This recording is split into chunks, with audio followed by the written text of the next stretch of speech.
Première journée tendue au procès des 7, 8 et 9 janvier 2015 à Paris. L'avocate d'un des 14 accusés a dénoncé les failles des services de renseignement avant les attentats, propos jugés indécents par les avocats des parties civiles. Des parties civiles qui n'étaient pas nombreuses hier dans la salle d'audience. Gladys Lafitte. Certains avocats de victimes ou de proches de victimes leur avaient déconseillé de venir en ce premier jour d'audience, jour de lecture des faits par la Cour. Résumé clinique et bref de 171 tomes de procédure, toujours difficile à entendre. Sur le banc des victimes, Michel Catalano, otage des frères Kouachi dans son imprimerie de Damartin-en-Gouel, soupire auprès de son avocate. Je ne m'attendais pas à ce que ça m'épuise autant.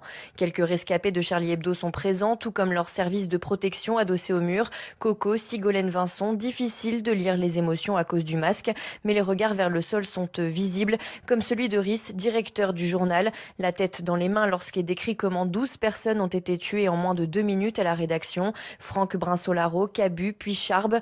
Le président écorche alors son prénom, dit François au lieu de Stéphane Charbonnier. Dans la salle, la mère de Charbe sort en pleurs, en colère. Elle n'écoutera pas le reste du rappel des faits.